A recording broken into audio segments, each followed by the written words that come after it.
It's simple, really. Great stories with a good cup of tea. It's the Tea with Mike show. Welcome to today's episode of the Tea with Mike show. Elijah. Elijah is an educator, a musician, and a member of the band TEN02. Welcome to Tea with Mike, Elijah. How are you doing? I'm doing good, man. Thanks for having me. I'm happy to be doing this finally. Yeah, you're welcome. I'm really, again, excited to be connected. And obviously, we're going to dive into your story and your journey and see all the cool things that you do. So, first up, can you tell us a little bit about where you grew up and where you now call home? So I'm born and raised here in Red Deer, Alberta. I've lived in the same house my whole life here in Red Deer. Um, yeah, and I'm finishing out my degree here. So for the time being, Red Deer is home base. That's for sure. I think that might change eventually, but for right now, the scene is here. My degree is here. My job is here. My bandmates are here. So I don't see any reason to be leaving the nest right now. But yeah. Even as you were talking, there was a little bit of a little bit of a lyrical component to how you stitched those different things together. Hey, I mean, it's just in my. You gotta say it's just in my blood. Then Where is the dream city? If you could take your suitcase and your musical instruments and pick up and move tomorrow, where would you go? that's a tough one. The band has been talking about going to Calgary for a little bit, just because we've gotten some bigger opportunities there. But that would be like the part time. Let's go a little bit bigger than right now. But it's so hard not to say Nashville because Nashville is just like the hub of all musicians. The scene is a little bit more country there, but I just feel there'd be like so much opportunity. But I'd be so stoked to move to somewhere like Nashville or um, New York City or like Philadelphia or Austin, Texas has a really good music scene. Places like that where there's just a really big and like vibrant music scene that's doing a lot of stuff anywhere like that. And like the States, obviously there'd be a lot more opportunity than Canada for the most part, even though there is a lot more going on here than people think. But yeah, just somewhere that has a great music scene where you can meet a lot of musicians and do a lot of gigging and get a lot of opportunity. I think anywhere really that's providing that. But I think my first like default choice is Nashville. In your bio, you say that you have been playing musical instruments from a young age. So, what was the first instrument that you learned to play? So when I was probably like 4 or 5 ish, I don't remember exactly. My mom put me in piano lessons because she put all of us, me and my brothers, all in piano lessons. So I did that for um close to a decade, maybe a little bit less than a decade. I might have quit before then, but I had a bunch of years of piano training, and then I got into sixth grade, and I I became a percussionist in concert band at school in sixth grade. That, and I took some drumming lessons. I drummed in concert band and jazz band. Took some lessons, and I really loved drumming. And then I got into high school, and it was ninth grade, and I started um, doing farmers markets with my buddy who played guitar. And from then on, I was just like, well, guitar is really cool. Like I should learn guitar. So I self-taught guitar, and I've kind of just like the whole time I've kind of always sang. That's kind of always been something I really like to do. So yeah, that's kind of the progression of all the instruments. I guess you kind of got a little bit more than you asked for in that question, but that's like the whole progression of everything that I've done musical instrument wise, I guess you could say. Is there anybody that's influenced you in terms of going down the music path, or did you just see a random instrument laying around and was like, I'm gonna pick up this instrument and here we are? Well, I mean, I've definitely been very involved with music my whole life. Like my mom she's a music teacher. She teaches band at Eastview Middle School, and so I guess I was kind of just around music a lot as a kid too. Like my family would always watch stuff like American Idol and The Voice and America's Got Talent, stuff where there's lots of great musicians kind of emerging on their programs. So I've just always really liked music a lot, and wanted to do it. And I don't think like, I think as a kid, you know, we're all like, I want to be a rock star, you know? So every kid has that phase for sure where they want to be a rock star. And for me, I kind of just revisited it in high school. I kind of started coming back around to it. I was like, you know what, like maybe I should actually do this. Like this has been something I liked my whole life. So maybe I should really give it a crack. So I think it was kind of the mix of my mom being a music teacher and being around music my whole life, and then just kind of realizing later that it was just something that I really loved. So I decided, you know, give it a shot, right? Cool. And so does the music influence go back beyond your mum, like her parents' musical, or is it just something that she discovered on her own? That's a great question. I know that my grandma on my mom's side plays piano, but as far as I know, I think she was just kind of in the same boat as me, where she really loved music, and she in her teaching degree she split her degree between teaching and music, and yeah, so I was just around it so much that I really couldn't say no, I guess. But yeah, I don't know. My grandma plays piano. That's all I really know for the most part. What's the most challenging thing about learning to play a musical instrument, especially as you alluded to the fact that you taught yourself how to play the guitar? Right. I would just say it's sticking with it. It can be pretty tough for the first bit. I was lucky enough that I had some piano training and some experience with drumming. It really helps because you kind of understand the whole process of learning an instrument and how long it really takes. A lot of people who've never played before, they pick up a guitar or whatever it is, and they expect to be, you know, Jimmy Page, or they expect to be some one of the greats. They expect to be Jimi Hendrix with a guitar within a week, and it doesn't work like that, right? You can't become one of the greats within, such a short span. And I'm not saying that I'm anywhere near there. I don't think I know many people who are, but it takes quite a while to get like proficient at the instrument you're playing. Even for me, like with years of piano and years of drumming, it still took me months to get to a point where I would be like comfortable playing in front of people for sure, because you got to put in so much work before you can really show others the work that you've done, right? So, Right. but yeah, it is tough, especially guitar. Like the fingers are hurting because those strings are really tough. That's one of the challenges. And then with drumming, you just get super tired because it's a workout, like it really is. And then piano, you got to get those finger stretches because your hands are gonna cramp up. It's it's tough. There's a little bit more physical aspect in music than people think, for sure. But it's just, yeah, getting used to it, sticking with it until you've put in enough work that you can, I guess, show off the work that you've put in, if that makes sense. And I also know firsthand about that physical component. Back when I was in school, I was probably like 12, 13. I started learning how to play the guitar because I was like, this is cool.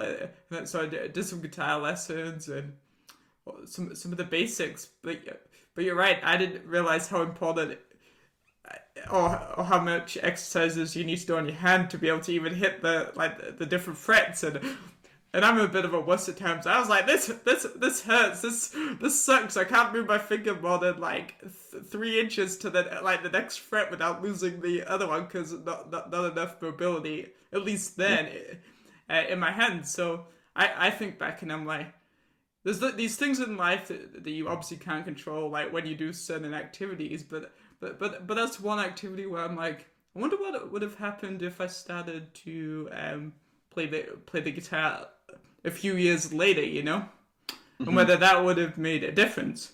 I'm not saying it would, because then I got into the whole the theater world, probably because I didn't like music and I was just experimenting. But it'd be interesting to see, wouldn't it?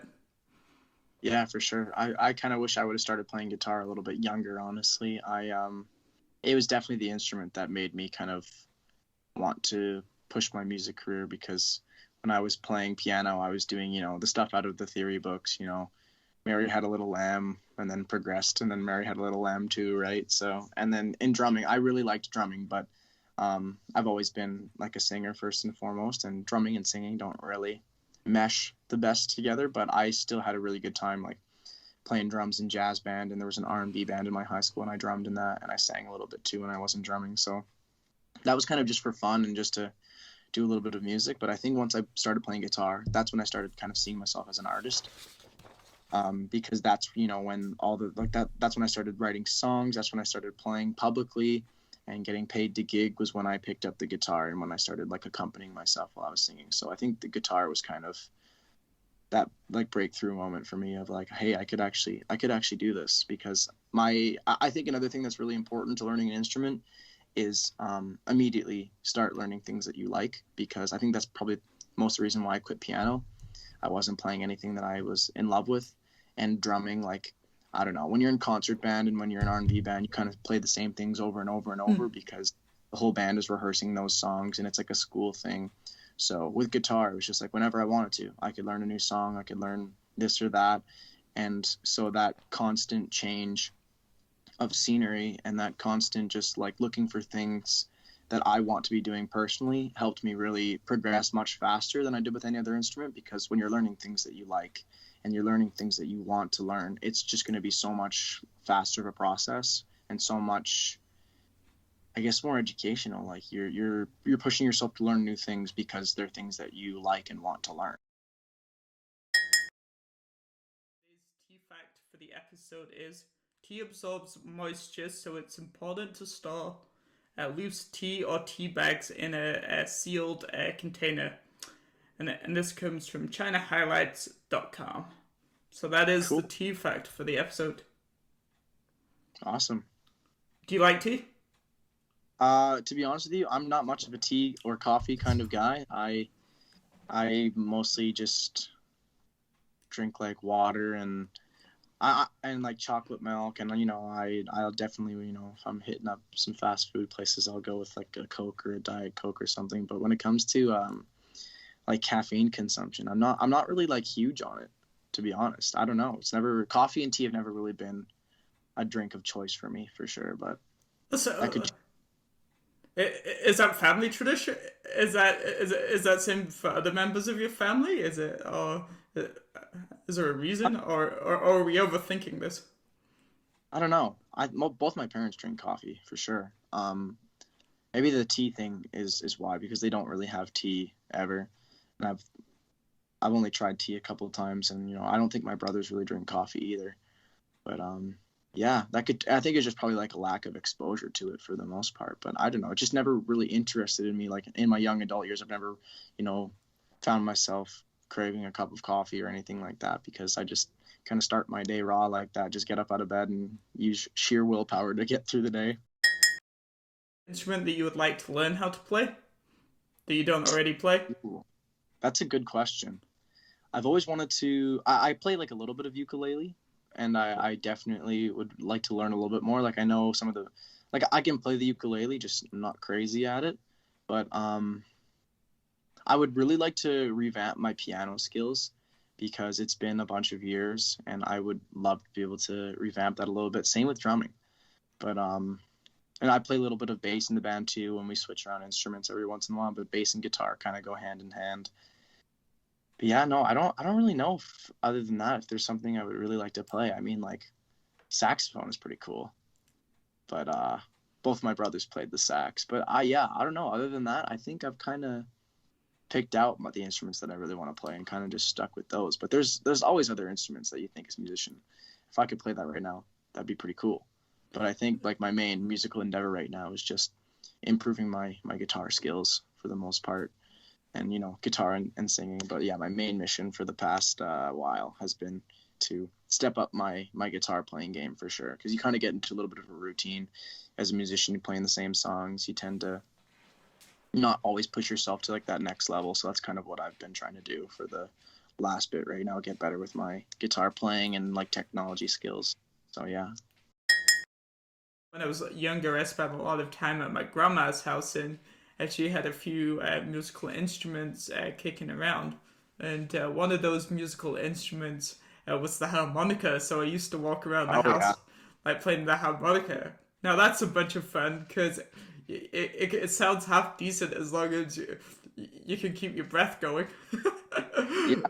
Yeah, one of my bandmates has a harmonica too, and we always end up fooling around with it, and he always comes with like kind of crazy and tacky instruments, coming with like, what is that called, a kazoo, or like a slide, stuff like that. Just, stupid instruments that once in a while he'll pull out on stage, and we'll all look over to him because he just starts playing in the middle of the song, even though that song definitely does not have a slide whistle, and we all just start, laughing a little bit. He usually does it, at the smaller shows that aren't necessarily, making or breaking our career. And in the middle of the song, just pulls out the slide whistle, and we all get a good kick out of it. So there's always fun little instruments like that kind of sound good with no real training, like a harmonica or whatever. And those are fun to play because you can kind of just do whatever, and it's gonna sound probably half decent.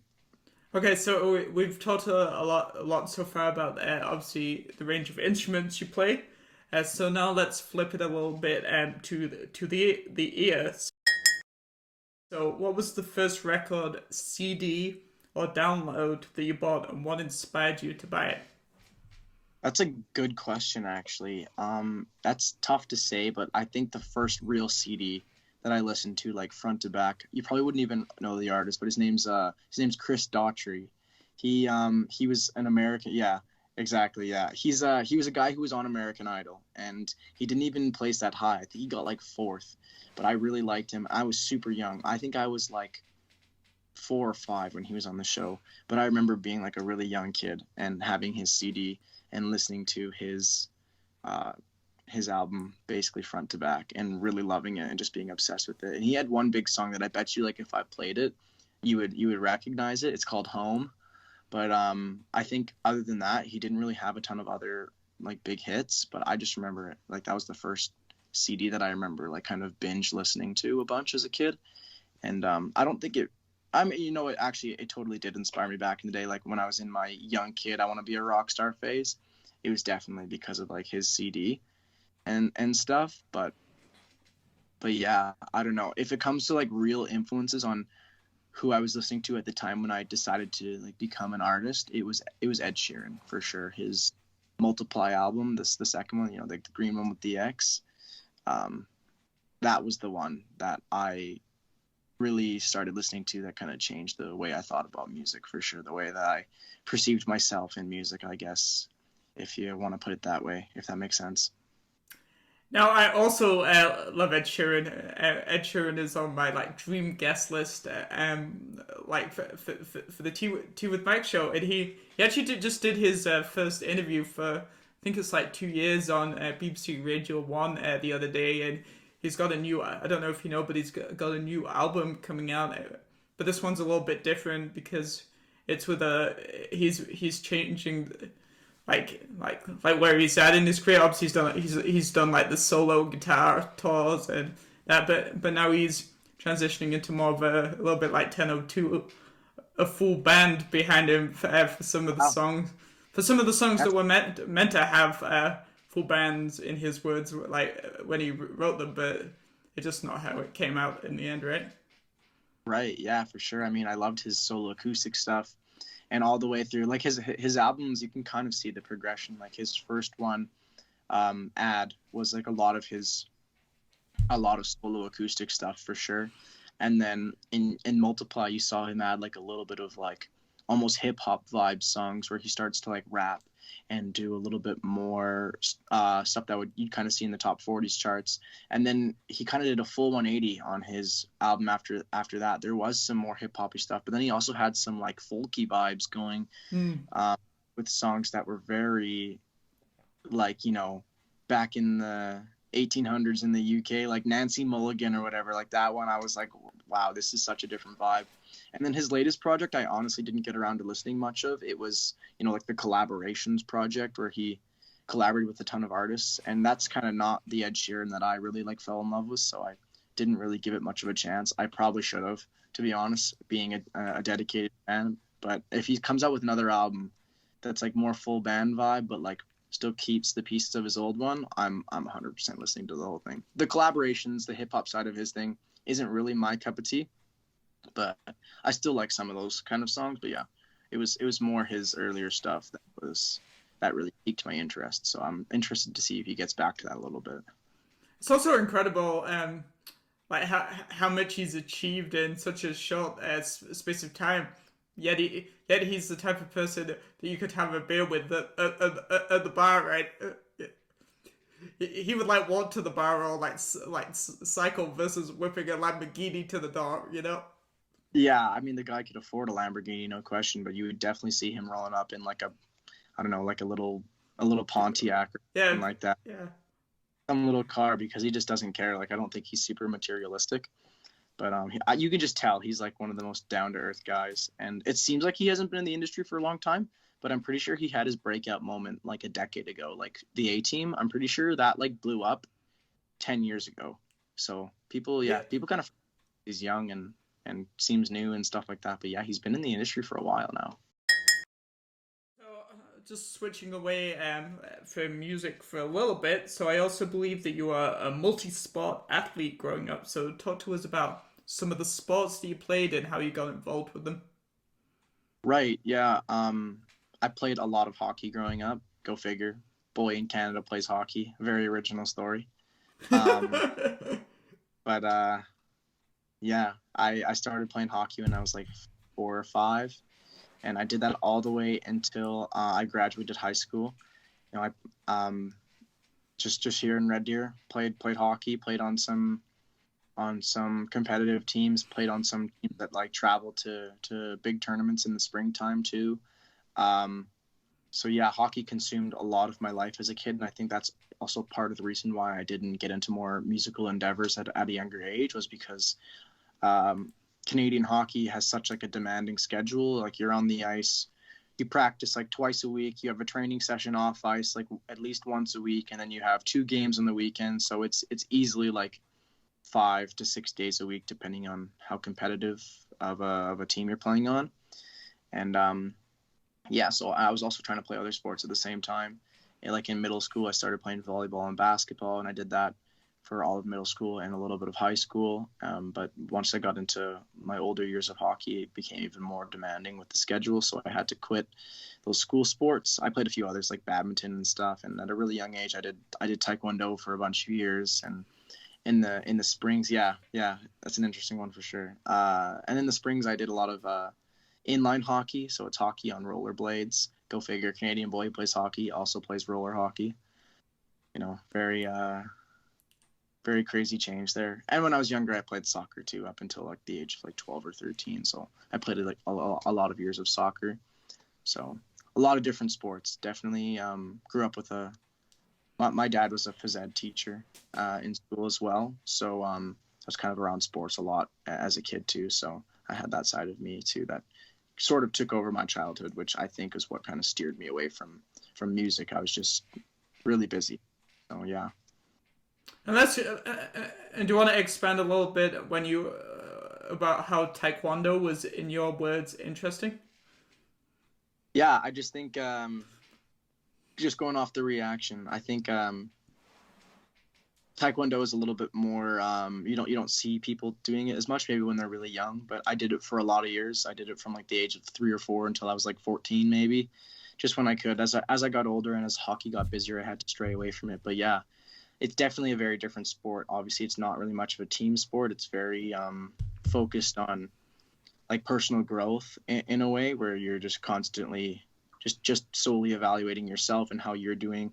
And as it's fighting training or self-defense training, really, like in a nutshell, to summarize it. So it was definitely it was definitely a super interesting sport to take part in. When I was younger, I barely even really considered it like a sport. It was just like something I did. My whole family, or me and my brothers, all did taekwondo together. So yeah, I never really got too competitive with it, but I did it for a really long time. So, but I appreciate a lot of it. It's taught me a lot of stuff, about using your body for self-defense and for other things like that. And it's just like a great discipline, I guess. You learn a lot of interesting things going through taekwondo, especially at a young age, just about yourself and about how you can react to things. It was a lot of like life lessons in it too. Like with the younger classes too, they kind of try and incorporate taekwondo into like real life, where they're teaching you about like, I don't know, like behavior management and good habits and stuff like that. It was just building a lot of like positivity, I guess. So it was really good. Yeah, definitely a theme of the show so far is maybe you got it from the Taekwondo, and then you applied the theme of discipline into some of your other endeavors, from probably to like time management skills and a heavy sports schedule, and also school and probably bits of work here and there to your music. So it's interesting how it all links together. Right, yeah, for sure. And you know, as I got older, I think it just became a point where I needed to pick what I really felt was kind of my lane. And that's when and you know, slowly and slowly it was, you know, having to prioritize. Like I did a bunch of these sports when I was younger to try it out, but eventually I had to quit like taekwondo, volleyball, and basketball, all those other sports to play hockey because they conflicted. But then hockey, I finished my last year of minor hockey in Red Deer, and then I had to decide because music was starting to kick up. I, you know, was in a band already. We started gigging a little bit, and I was like, all right, do I go play junior hockey and try and go play like, you know, college hockey somewhere after that, or do I hang up the skates now and go full blown into music? And that was the first time in my life that something had trumped hockey. That was the first time that I decided to quit hockey for something else, because it was always, no, I can't do this anymore because my hockey schedule is too busy. And music was the first thing that was the other way around. It's like music is the thing that I might do for the rest of my life here. So I'm probably not going to make the NHL, to put it lightly. But I feel like the band and I, we could really do something with music that, you know, would put us in a, I guess, a professional category of music, or I guess everyone has a different definition, but just to the point where we're doing this full time and we're sustainable and, you know, touring around, making music, that kind of stuff. I feel like we have the potential to make it to that point, and I felt like that even before we really had any evidence of you know, being able to make it that far. So I felt really strongly about it, and it was enough to make me quit hockey, which I always have to remind myself of, that I made that big decision and I centered my entire life post high school around music. So there was clearly, you know, something there to begin with, if it was enough to make me quit hockey and to give up so many things to pursue music. So because I'm very like priority like oriented, I kind of know what the main thing I have going on is, and everything else that I do have going on is like a side piece. And I know that when I have to sacrifice something for like the greater good, I definitely will. So it speaks volumes that I was willing to give up hockey for music, for sure, because I definitely loved playing hockey as a kid. It was like my number one passion. So And like you alluded to, that's a big decision at a young age, but whatever it was, like you mentioned, there must have been something that was telling you, like whether it was in your gut or whatever it was, that uh, this is the way to go. And well, so far I think it's not turning out too bad here. I mean, yeah, we're definitely working really hard, but I would say that those moments that you're alluding to, those moments of, I think this could work. I think it was just well, I mostly played solo, and I just, you know, you hear the feedback from other people about how they feel about your music and your playing and stuff. And I heard a lot of positive things when I was playing solo too. And then when at the point when I quit, the band was really just like playing farmers markets and playing open mics, and it wasn't even like the full band that you see now. And we were nowhere near where we are today. We were way more unpolished than we are now, but we were really young and we had a lot of energy. And I guess it was like a mix of people also responding well to the band after they were responding well to me for a couple of years playing little solo gigs. When I came to those other gigs with the band too, it was like the same response but increased because of the new dynamics added with more members and more people for me to interact with on stage and to fill out our sound. And once I saw that the reaction even improved from my solo stuff to being in a band, I was like, okay, this is definitely it. And just, you know, even in rehearsal and studio and whatever it is, you just see the dynamic, and sometimes you take a little step back and you're like, you know, you can kind of recognize, yes, we totally have what it takes to do this. So even before we got, you know, the validation on a bigger scale, like selling out some venues and gaining fans in really different places and hearing lots of feedback like that. Just the small things like the reaction at an open mic or small gigs was enough for me to say, okay, yeah, we could do this to a much bigger scale. So it was pretty cool to see that finishing my high school days. And it was kind of one of those things too, where I was like, every guy who plays sports in Canada is a hockey player, basically. That's not true, but that's an exaggeration, obviously. But there's so many people who play hockey in Canada. But like, how many indie bands are there in Alberta? How many young indie bands are there in Alberta and Canada? Like, compared to it's so much different, and I just felt that I had more potential in music than in sports in comparison, and that my band had more potential in comparison to my hockey career. Like, there's so many unbelievable hockey players out there that were just miles ahead of me. Even though I played very competitively, I was self-aware enough to know that I wasn't making the NHL. But with music, you know, I thought that we had the potential to at least make it to some degree of reasonable success. So I just kind of took that stab at it and decided, quit hockey, don't move, don't go traveling. Let's stay in Red Deer and go to school in Red Deer, and let's give this a shot, be close to my bandmates so we can really make this work. Because my bandmates were all in Red Deer too, so. Dive a little deeper into the origins story of the band. So obviously you've just talked a little bit more about your teenage years on the sports side, but then also entering music competitions, playing some solo gigs, some open mics, different types of functions. So can you tell us a little bit how all of those lead to joining up with different bandmates? Like, did you meet one person first and then you somebody else? Like, give us the context. For sure. So, really everything started in my music career once I picked up the guitar, as I mentioned before, because my buddy and I, someone who's not in the band, we were busking at the farmer's market in Red Deer. We just thought of that one summer. He played guitar, I sang. We were like, hey, let's go make some money. And that was at the point where I started like posting singing videos and stuff like that. And I was like, while I was like accompanying myself with the piano, and I was like, this could be like a fun idea. And then, you know, we made some good money that summer. And that summer, partway through, I was like, okay, I should teach myself guitar because this could be a really good thing. And then so I did that. And then there was another summer of just, you know, playing farmers markets, and I was in my school's talent show, and I played like the college music festival, where it's just like the Center of Performing Arts, where they like you get like adjudicated. It wasn't like a normal festival that you would think. It was like a festival where there's like adjudicators who critique your playing and your singing and stuff like that. So I've heard those festivals before. Yeah, and yeah. I did a couple of those throughout the years. I did the talent shows, I did farmers markets, a couple open mics here and there, stuff like that. And so the way that it led me to the band was I was playing hockey with this one guy who was in a band with my current drummer, Josh. By the way, for anyone context, the band is called 1002. So if you are interested in looking us up, you can find us anywhere just by searching it. It's TEN02. So yeah, give that a look. We're on all platforms and we have music out and stuff, just for context to begin with here. And so I met Josh through him because my hockey teammate was in a band with him, and they were gigging around and stuff like that a little bit, playing some open mics.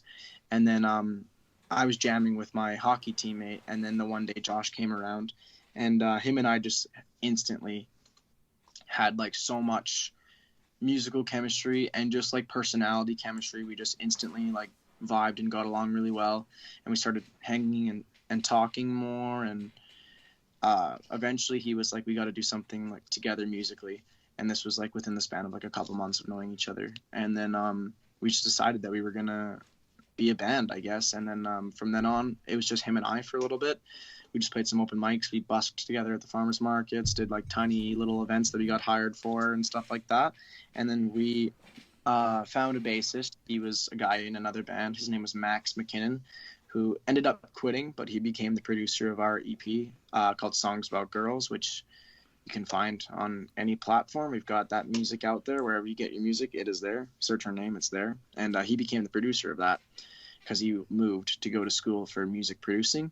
and that was in Lethbridge. So that's why we got to record that EP. Was he did it as a school project, and then we met Caden, our guitarist. He was at a bunch of other open mics, played in another band that we had seen before, and we just reached out to him and said, hey, do you want to come jam with us? We're kind of looking to expand a little bit, because it was about a year and a half of Josh and I mostly just being the two of us playing little events, and we wanted to get a little bit bigger, because we were about to turn 18, and we figured now we can start playing in some of the bars and venues, and we need to fill out our sound a little bit.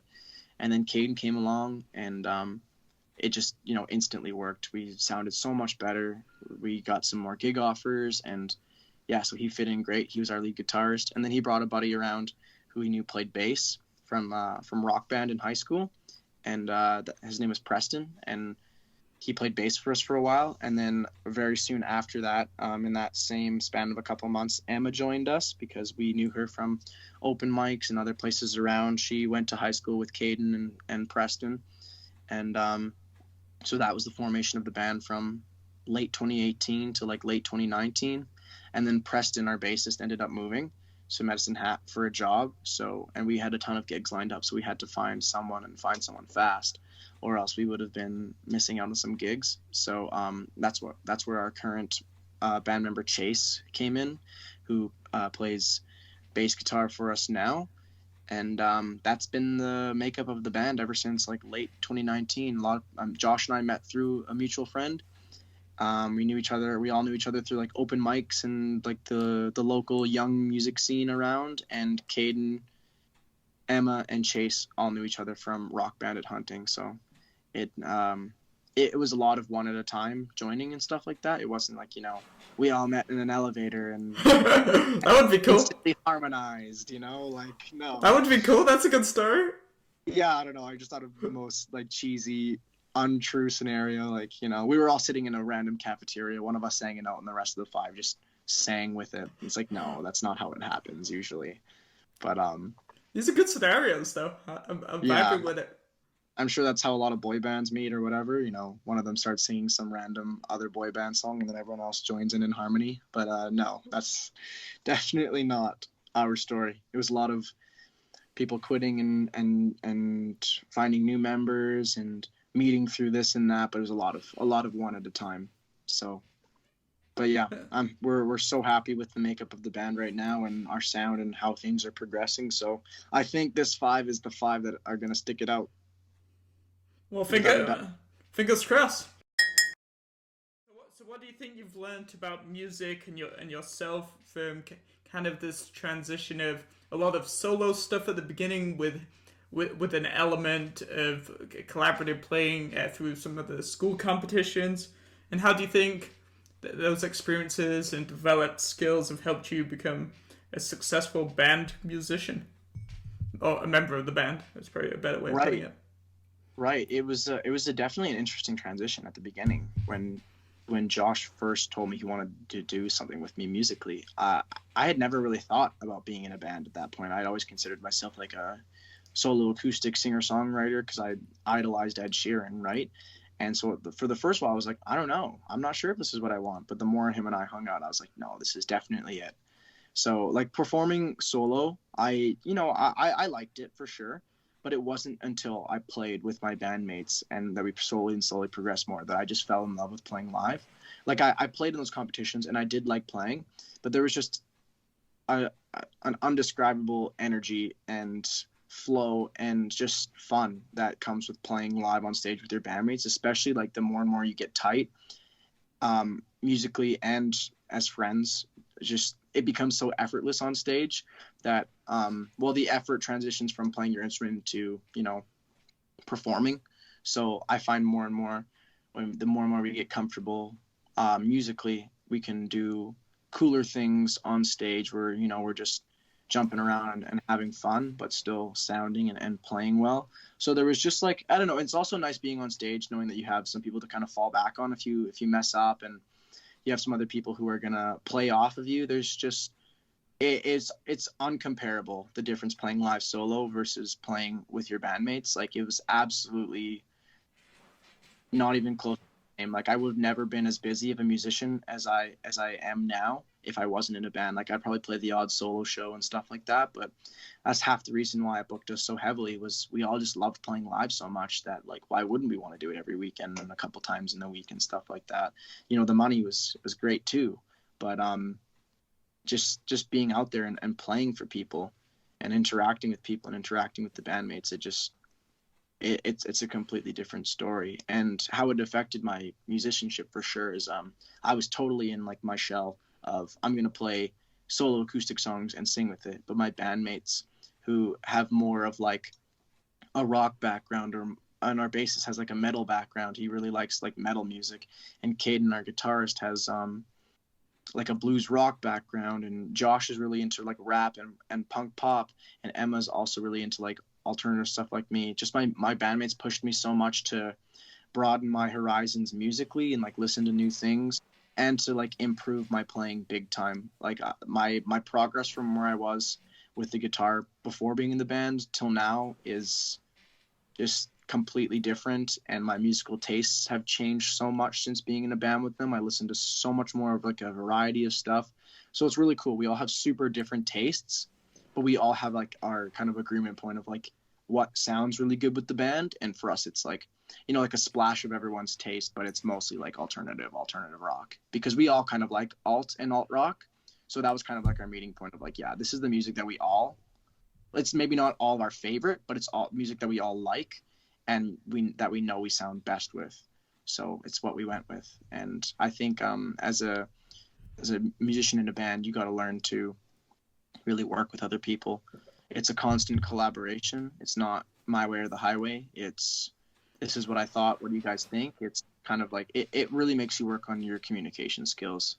I'm not sure if there's much else I could probably ramble on about this forever, actually, but it would probably No, that's good. You touched on a really good point in that it's not necessarily about always playing as stuff that you like, or in another context, like putting out the content that you always want to put out. It's like what performs the best. Like the audience is the ultimate judge, and I thought that's a really good point.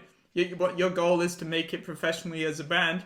You've got to listen to the audience, the market that you're playing is. How can you guys stand out from other competitors? And so sometimes you have to give away a little bit of what you really want to do. Not saying you can't do that as well with that experimentation side, but the audience, there's no other way of putting it, but the audience is the ultimate judge.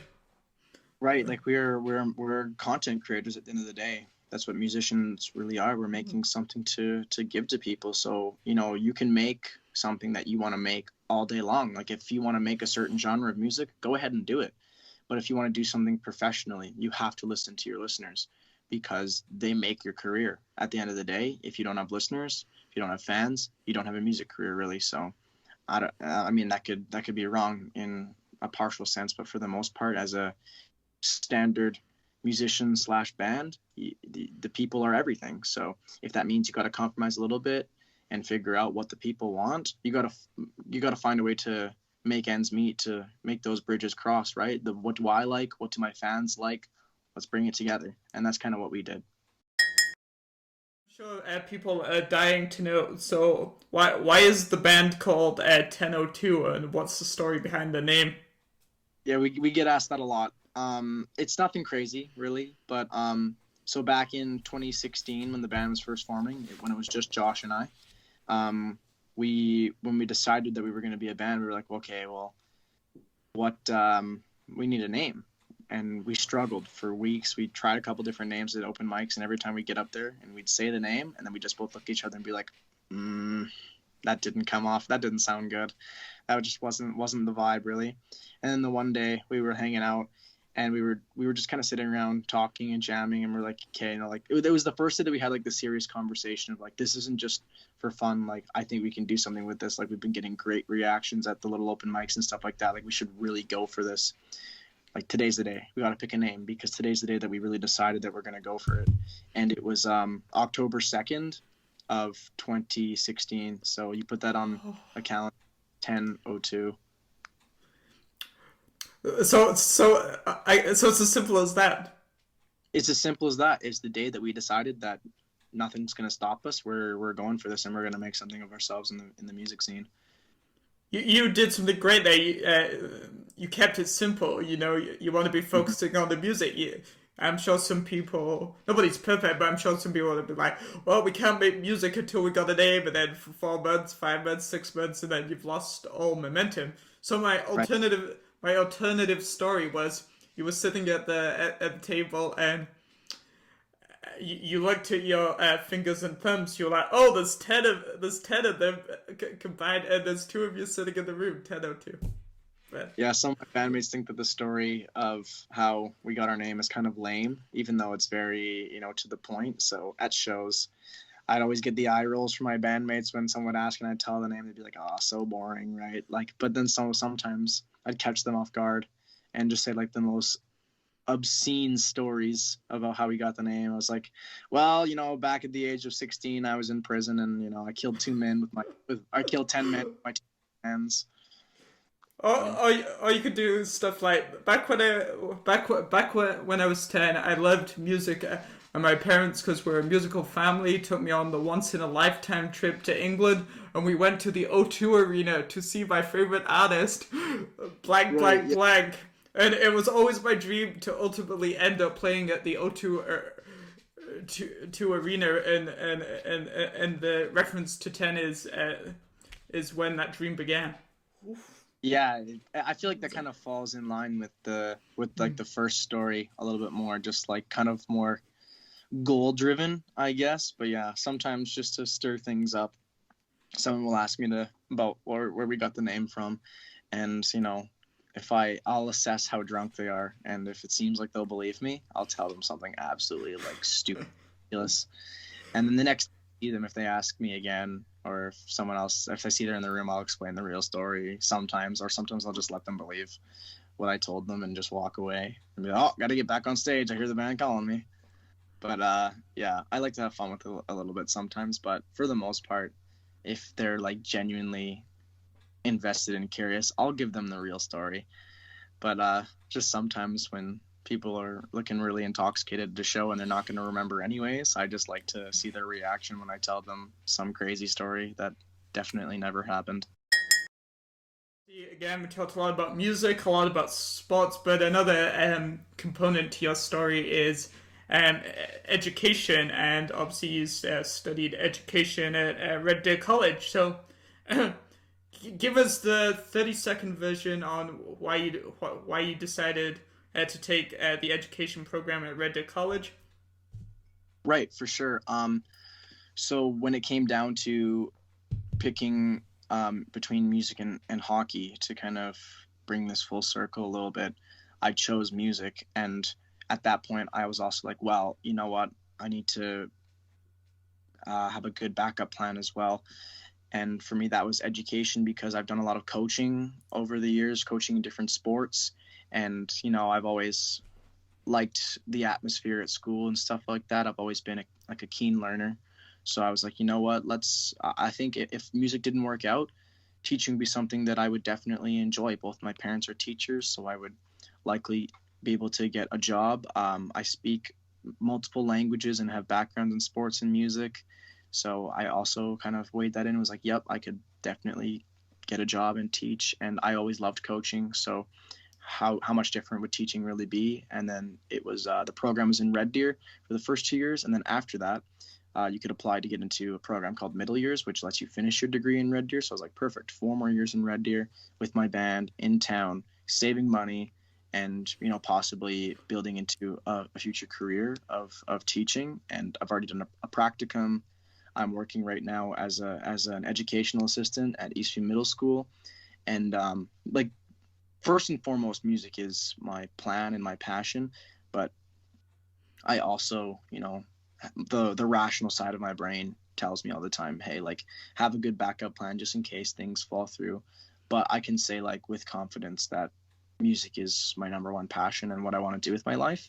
And my teaching degree is just to kind of supplement that. Even if I graduate and music hasn't taken off for a bit, I can sub for a while.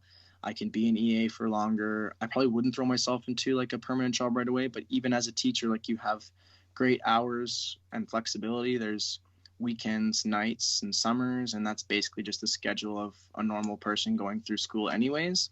So nothing really changes in that regards to how busy I would be per se, maybe like slightly busier. But yeah, it was kind of a mix of like, this is something that I would totally love to do with my life anyways. So if music doesn't work out, great. I would still love to do this. But and it also gave me that ability to continue to do music, not even if it's like on a professional scale. If I was teaching, kind of gave up professional pursuit of music, I could still totally play music on the weekends and nights and summers and, you know, tour even in the summers and stuff like that. It was just something that kind of gave me the flexibility to continue to do other things that I love while doing a job that I think I would also love. Yeah, and exactly right. If the worst came to the worst, you could always share your love and passion for music with the next generation too, right? And you'd be the coolest teacher or EA assistant going. I think you'd be cool amongst the kids, you know, like rocking it out on the weekend, coffee on a Monday, you know. Yeah, it happens like that. The kids that I teach and the kids that I work with, they all have like, you know, found my Instagram and the band's Instagram and our music online, and they're always asking me about it and stuff like that. So it is it's pretty cool.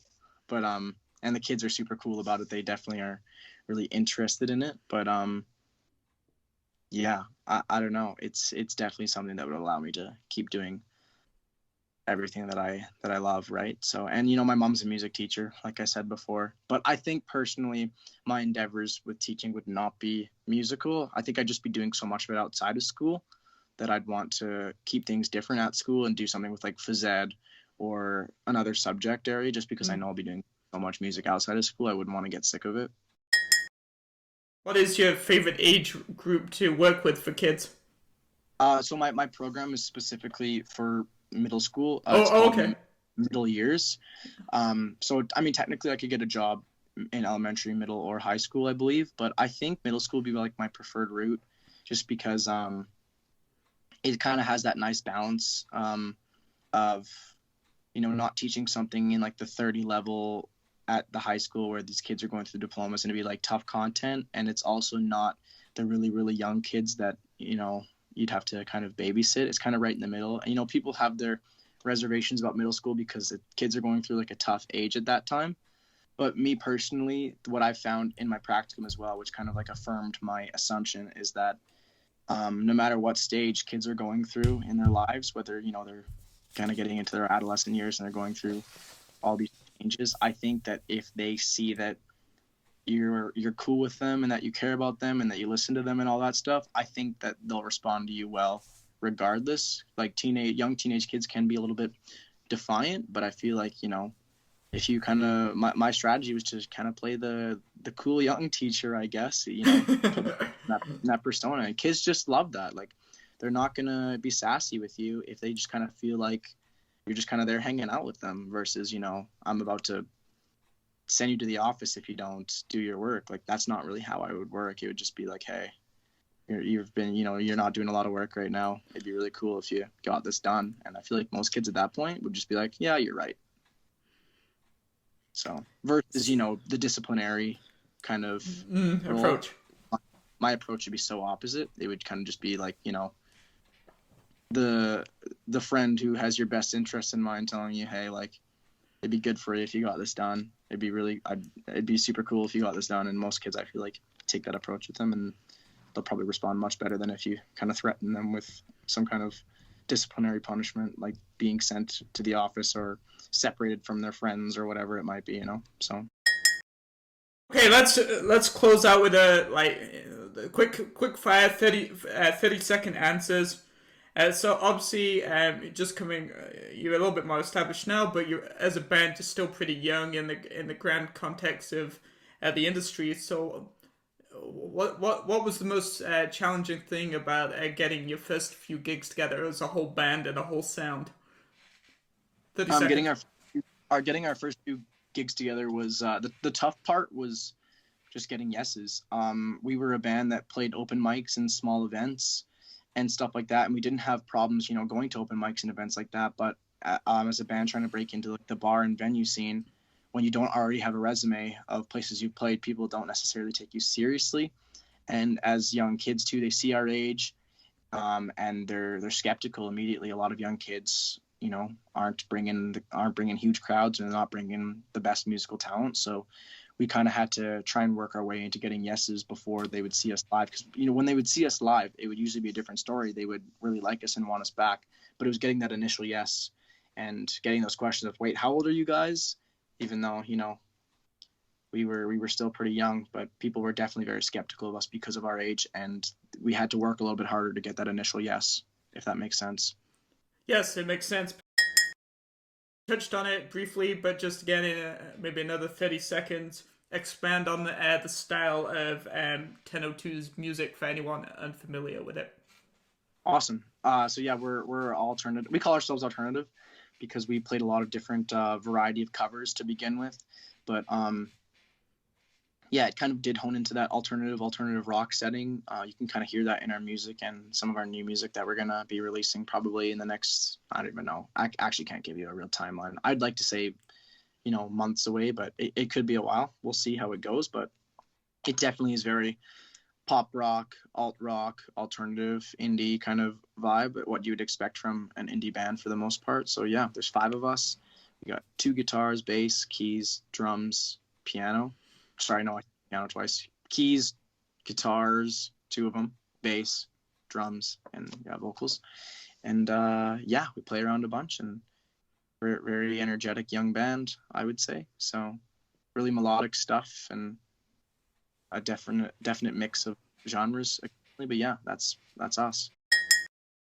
Finally, so obviously, it sounds like as we've established, you're always very busy between obviously the job that you have now and developing out your entrepreneurialism side. I definitely think you got a bit of entrepreneurial blood in you. So what do you kind of do to kind of decompress? Because it seems like you're very motivated, you got a lot of discipline, lots of exciting things going on, but as I know a little bit, you can burn out. So what do you do to look after your mental and physical well-being? So I'm super into fitness. I always worked out while playing sports, but it was a little bit more oriented towards the sport I was working out for. But after high school, I would keep in shape in the summers, but it was really in the last year over COVID, where I really kind of transitioned from doing the style of working out that suited my sports to going to the gym. Like before, I was doing a lot of like CrossFit style stuff, and now I'm in the gym doing a lot more like heavy lifting stuff. And for me, like it was a personal journey that I wanted to improve my physique, I guess. But I've always been in fairly all right shape from playing sports. But the benefits for my mental health are what I kind of thought about at the beginning, but didn't really consider that much. But at this point, yeah, it's partially how I unwind, even though I have specific goals, and it's part of my overall endeavors is to to look and feel better. A lot of the feeling better is what it really comes down to. Some days, if I haven't gone to the gym because I'm too busy, it's in my head, and I'm like, I got to get to the gym. Like it's my it's like the serotonin release that just kind of restarts my engine a little bit. So I really like to get to the gym, and it makes me feel a lot more like accomplished, and you get to go home feeling a little bit more tired out. It helps me sleep better at night. Definitely helps me feel better, and at the same time going to the gym has made me take care of my diet a lot more, tracking calories and macronutrients and making sure I'm eating well and stuff like that.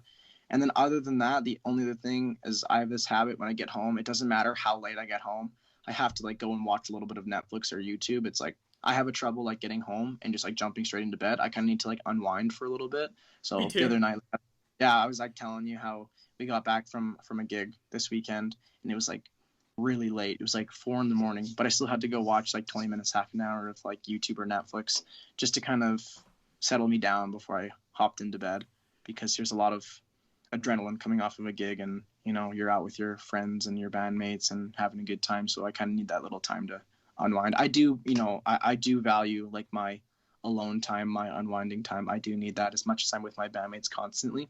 We all need our time to kind of just settle down and unwind and be by ourselves. It really does a lot for your mental health. Not too much of it, obviously, because we were all in quarantine for how long, but I do value my little bits of alone time that I get for sure. It's the Tea with Mike show.